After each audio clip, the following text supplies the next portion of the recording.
Hello, everyone, and welcome. I'm Gilda Evans, bringing you the Autism Resource Podcast. This podcast and the ARP website are your one-stop knowledge and resource base for autism and much more. I'm very pleased to have Susanna Lovell join me as my guest today.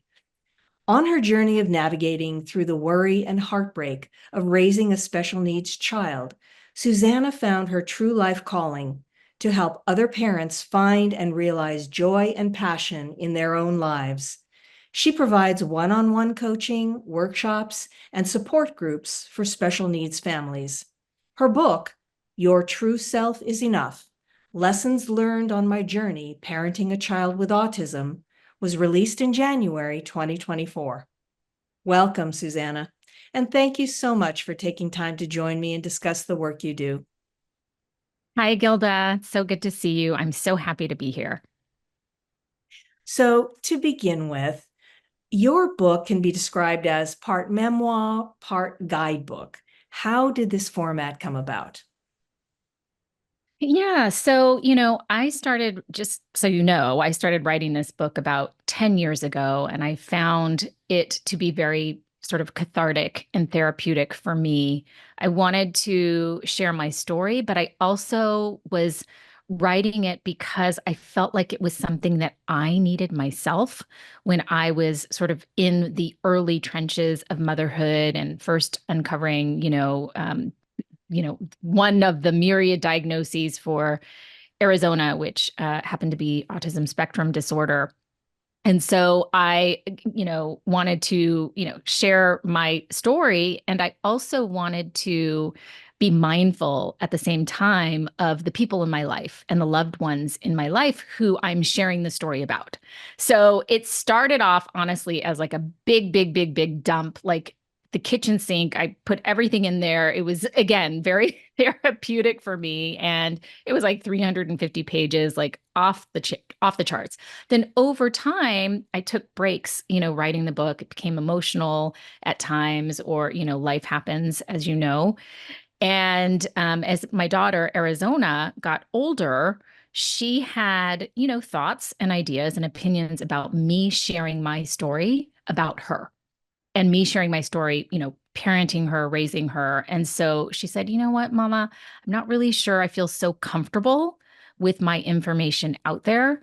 And so, I had to really take that into consideration, honoring my, desires and her desires at the same time.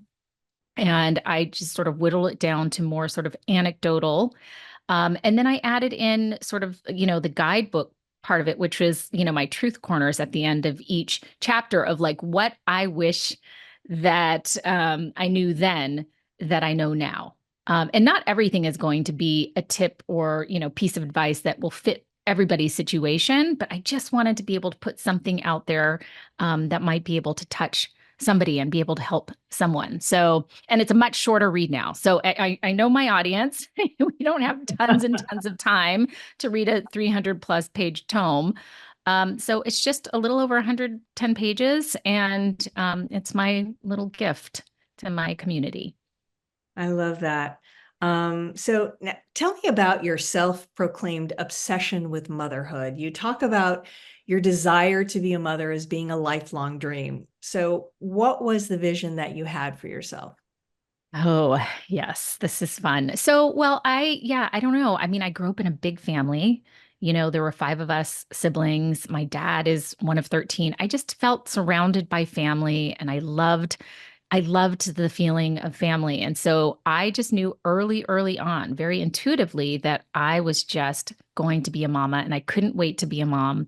I had various career aspirations throughout my life, childhood to adulthood, but I always knew that I would also, for sure, be a mom. And I didn't know how that was going to happen. I didn't, I thought I could adopt, I could give birth, I could be partnered, I could be not partnered. I have this vision of being partnered and, giving birth to 4 to 5 kids of my own. But I didn't know for sure what it looked like, but I just knew uh, definitely I was just meant to be a mom.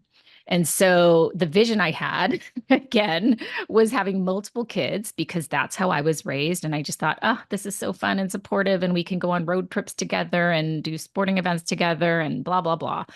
And, of course, they're going to, play the piano like I did. And, all of these things that I felt were very supportive for me growing up that I wasn't necessarily so excited about while doing. And I just, thought everything was going to well, first of all, I thought that because I was like the little mommy to my younger siblings and, I babysat, I was around so many kids, growing up, I just thought that I knew how to do it. I thought I was completely armed with all of the tools and resources to be the most amazing mom. Like, of course, I'm going to be this phenomenal mom, right? Because I know how to do it. Easy. Yeah. Yeah. Famous last Yeah. words. Yeah. Easy until it wasn't, which Right. was like 2 seconds after Arizona was born, Wow. So, All yeah. right. Well, now, all right. So you just mentioned giving birth. You openly talk about your battle with postpartum anxiety and depression. What can you share about this journey that could be supportive to other mothers? I'm so glad you asked this question. I feel like I am actually, vulnerably going to share with you now that I'm sort of going through another hormonal shift and challenge in my life, which is, the menopause. And so it's reminding me a lot of my postpartum experience. So it's very, top of mind for me right now. I will say that, our bodies really they keep the score, and I feel like my hormonal imbalances or balances, whatever you want to call it, it was a message for me. It was a note to me. It was like a very strong message to me that I needed to learn how to ask for help because I am not the type of person who ever likes to do that at all. I'm very capable. I'm very resourceful. I can get a lot of things done on my own. In fact, I prefer it that way because I don't like to depend on other people, right? And it was so debilitating. It was so scary. It was like this deep abyss of, gloom and doom and darkness that I was like, I can either just check out, which was also a thought, or I can just, beg for help, from the universe, right? Like I remember literally falling to my knees and sobbing, like I need help. I am so miserable, but I don't know why. I have what I want, right? I'm a new mom. I have no control over these feelings that are taking over me.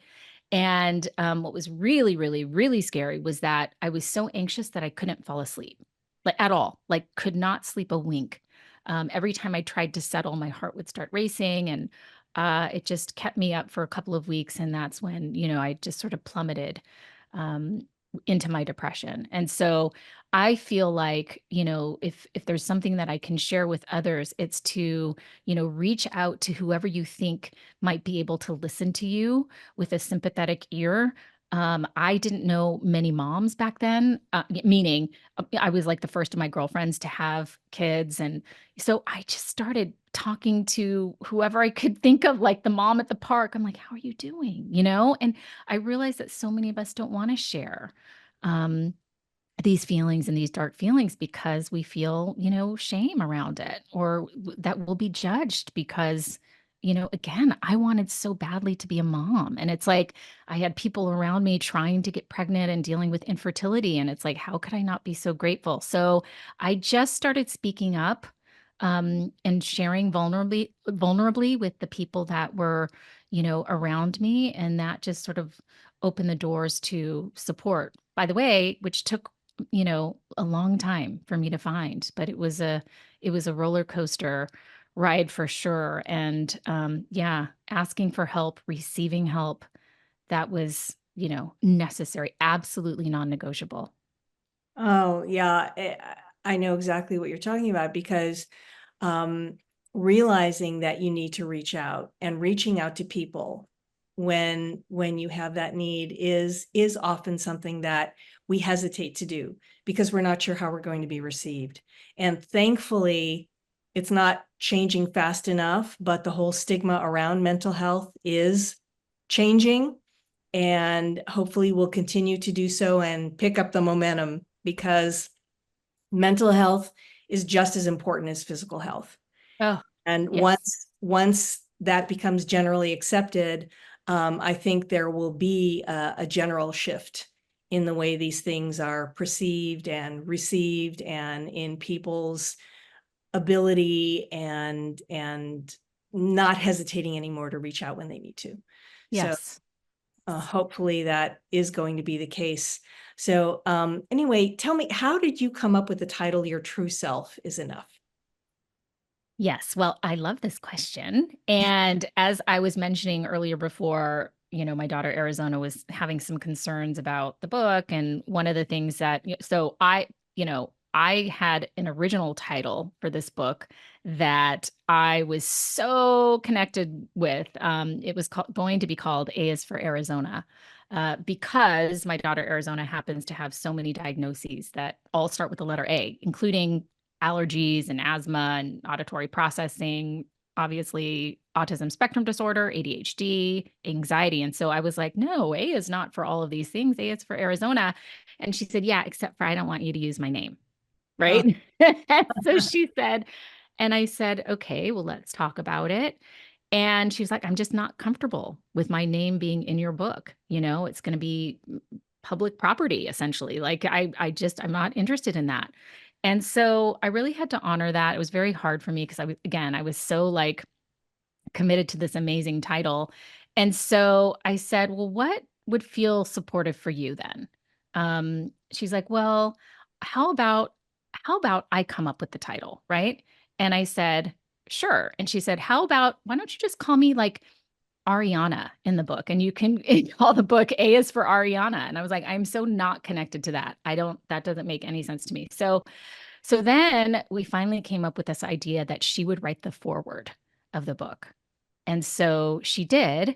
And in that foreword, one of the things that she says is what she wants people to know as they're about to read this story, what she wants the readers to know from her is your true self is enough.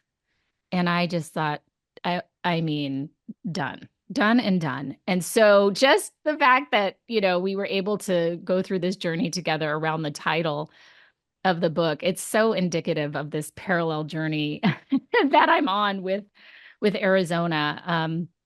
So yeah, that's where it came from, out of the mouths of babes. I love that story.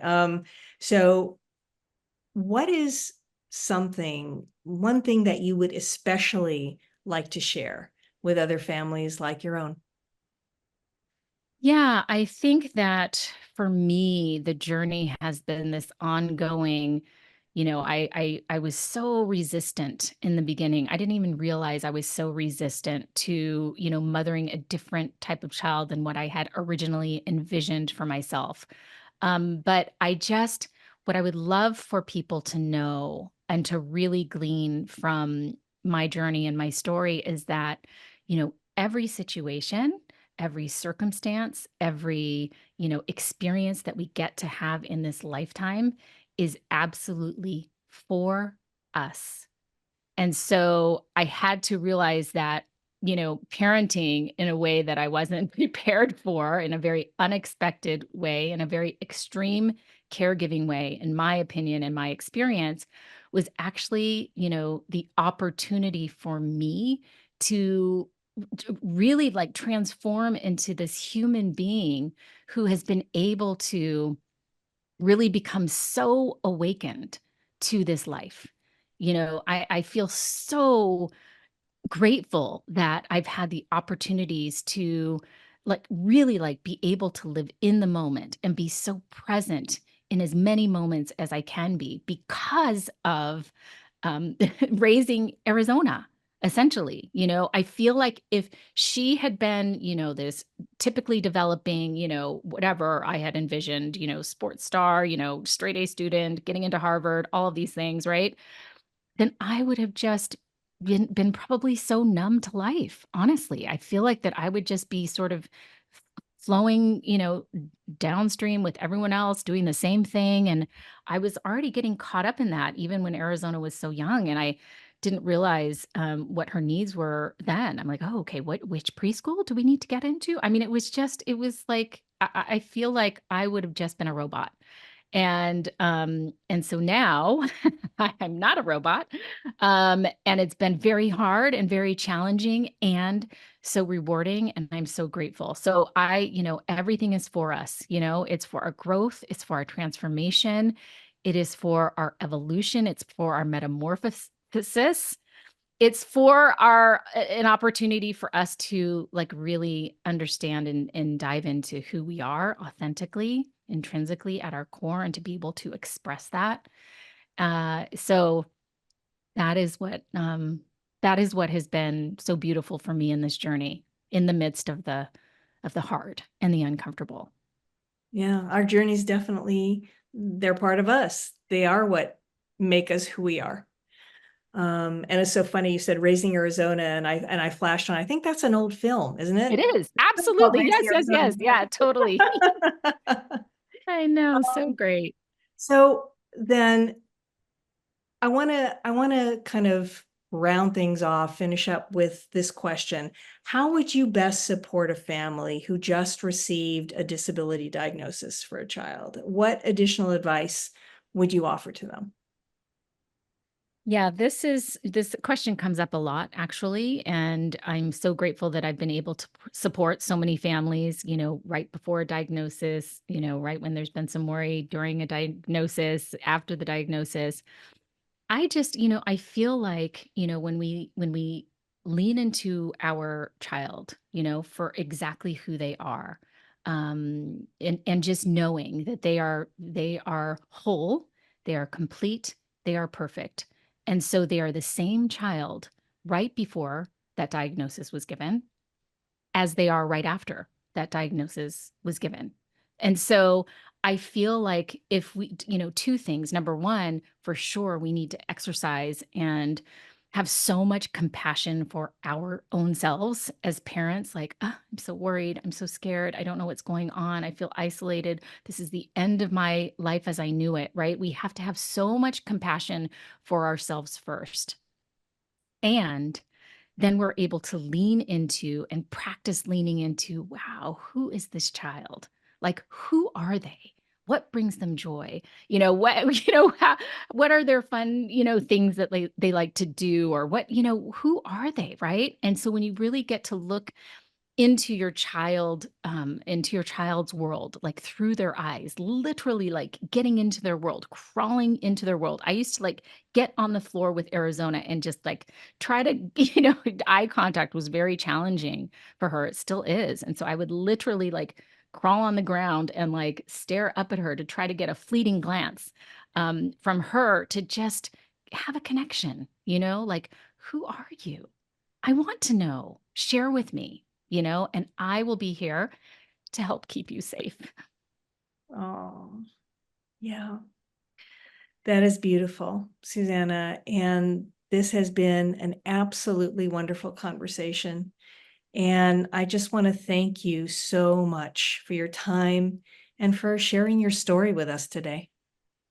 Thank you, Gilda. I am so grateful for you and your platform. I'm so excited for all the fun things to come. Oh, well, thank you. And you're welcome back anytime. Thanks, Gilda. If you like what you hear, please subscribe to the podcast. You can find it on Apple iTunes, Amazon Music, Spotify, and other popular platforms. Don't forget to follow us on Facebook and Instagram. And if you would like more information on this topic or anything else we've covered on the Autism Resource Podcast, visit us online at autismresourceproject.org/podcast. If you have a topic you'd like us to cover in the future, contact us through the website or comment on any of our social media channels. And be sure to check out our growing website often, since we are continually adding useful information and resources. I want to thank our listeners for spending part of their day with us. This is the Autism Resource Podcast, and I'm Gilda Evans, reminding you to take care of yourself and that special person in your life.